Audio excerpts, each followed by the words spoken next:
ज्याला आपण दसरा म्हणतो, दिवाळीच्या पूर्वसंध्येला सर्वात मोठा येणारा सण म्हणजे हा दसरा आहे. केवळ सीमोल्लंघन असंही म्हटलं जातं. कर्मराठीमध्ये शारदीय नवरात्र म्हणून संपन्न होत असत. कर्मराठीत 3 नवरात्र आहे, त्यापैकी एक शारदीय नवरात्र आहे. उत्तर भारतात 2 साजरी केली जातात, आपण एकच साजरं, म्हणजे इकडे आपल्या महाराष्ट्रामध्ये एकच साजरं. ते शारदीय नवरात्र आहे आणि शारदीय नवरात्र कर्मराठीचे लोक संपन्न करत असतात. आणि आपण मात्र एक नवीन नाव काय हरकत नाही, आमचे महानुभावी नवरात्र. त्यांचं असेल, आमचं आहे एक महानुभावी नवरात्र.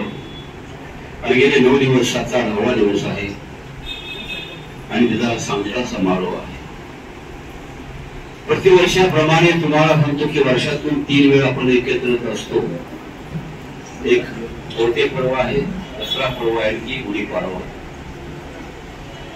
या 3 वेळेला आपण जेवढे सातारचे आश्रमाचे संबंधित असणारे जेवढा आपला वर्ग वास्तविक वर्ग आहे,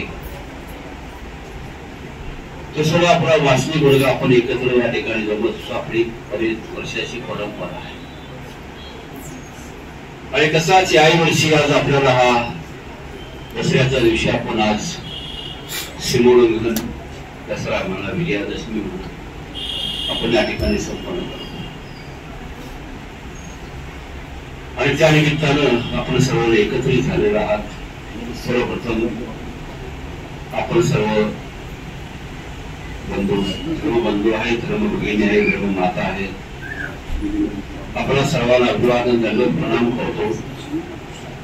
त्याचप्रमाणे आदरणीय संजय खातेस्वामी श्रीधर मुनिजी विलास राजूकाका आहेत, आमचे पंकज दादा आहेत, त्यानंतर आमचे मामा आहेत, दुसरे मामा आहेत.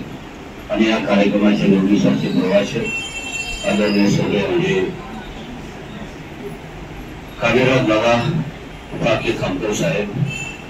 त्याचप्रमाणे आश्रमातून आलेले आमचे 2 तपस्विनी भगिनी आहेत, जी शोभाकर आहे, मालन आहे. ते सर्वजण आपण आलेला श्रावण आपल्याला सर्वप्रथम या ठिकाणी दंड प्रणाम करतो. परंपरेला फार मोठे महत्व दिलं होतं. या मानव संप्रदायाची परंपरा 800 वर्षाची परंपरा आहे. आणि म्हणून लागणारे माझ्या माय माऊली माझ्या म्हणू नका, पण परंपरेला महत्व आहे. आणि परंपरा गेली 800 वर्षापासून महाराजांच्या भूमीवर तेच आदिकांच्या काळात आपण आरतीच्या शेवटी जयकारा काका म्हणतो, सत्य सनातन महात्मा धर्म की. हा सनातन धर्म आहे, जे सृष्टीच्या मुळापासून तो सृष्टीच्या महासंहारापर्यंत हा धर्म परमेश्वराचा मार्ग चालत आलेला की चालत चालणार आहे.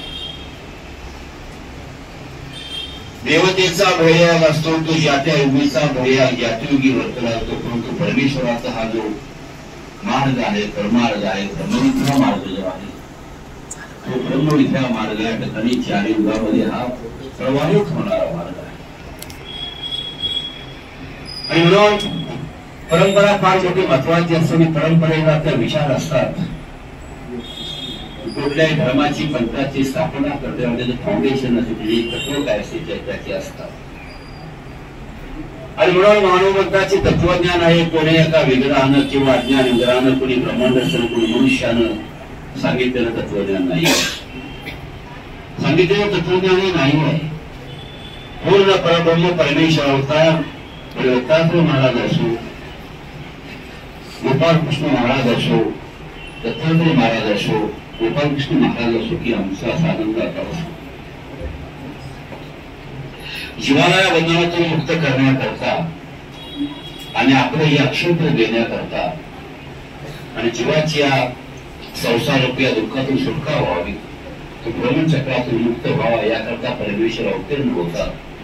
आणि आपल्या श्रीमुखेच ब्रह्मविद्येचं दातृत्व करत असतात. आणि म्हणून मानवपंथामध्ये सुखी करायला महत्व नाही आहे.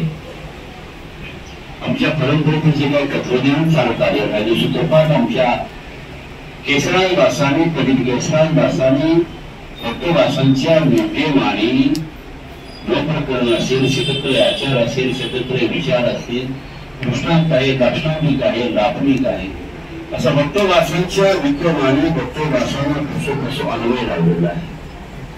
आणि त्यातली त्या ठिकाणची सूत्र शोधून काढून दुसरे वक्तव्य जे आहे त्याचा एक सूत्र पाठ म्हणजे समुदाय आहे. आणि असा एक 4 सूत्राचा समुदाय तयार केलेला आहे, ज्याला कुठेतरी ईश्वरी अधिष्ठान आहे, त्याला कुठेतरी पुरावा आहे आणि परमेश्वराचा अधिष्ठान आचार्यांच्या विद्यमाने सर्व झालेला आहे. कारण आचार्यांना वरदानच होतं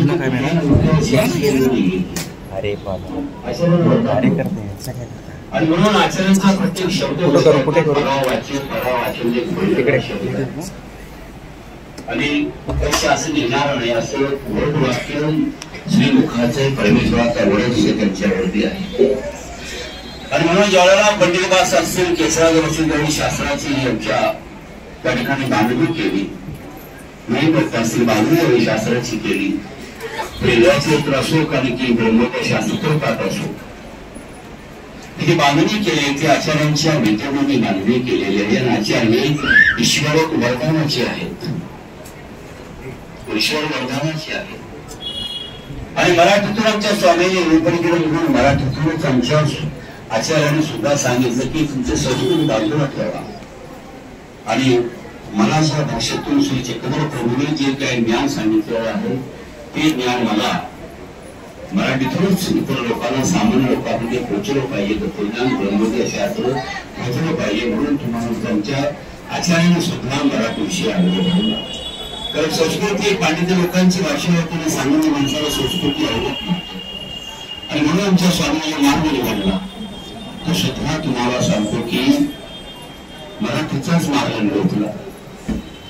तर आमच्या स्वामीच्या काळात नाही दत्तासारखे दिग्गज होते. आमचे उत्तरापंथी युवानंतर केशरांदास आहेत, कौशिकदास आहेत, पंडितदास आहेत, अनेक असे एकापेक्षा एक दिग्गज समोर गेलेले आहेत. हा सर्व ब्राह्मण वर्ग आहे आणि त्या काळजी हे करून राखीचे संपूर्ण मित्र नसणारे सर्व ब्राह्मण वर्ग आहे. भाषेचं किंवा तत्वज्ञानाचं त्या ठिकाणी नव्हतं, करून वाटेचं काहीच त्याच्या ठिकाणी कर्तव्य नव्हते. आणि अशा लोकांनी या ब्रह्मज्ञान शास्त्राची पायाभरणी केलेली आहे. परमेश्वरानं निरूपणानं चित्र असतं ते दत्त भविष्य वर्तमान काळी सत्य असतं, युनिव्हर्सिटीचा चांगला म्हणतो. जे निरूपण पृथ्वीमध्ये केलेलं आहे ते निरूपण त्रेतायुगात केलेलं आहे, ते द्वापरयुगात केलेलं ते निरूपण कलियुगात सुद्धा आमच्या स्वामींनी केलेलं आहे. फरक काय तिथं? जशी आता आम्ही अन्य वक्तीची 10 वचनं वाचतो तिथे आपल्याला 100 असतील.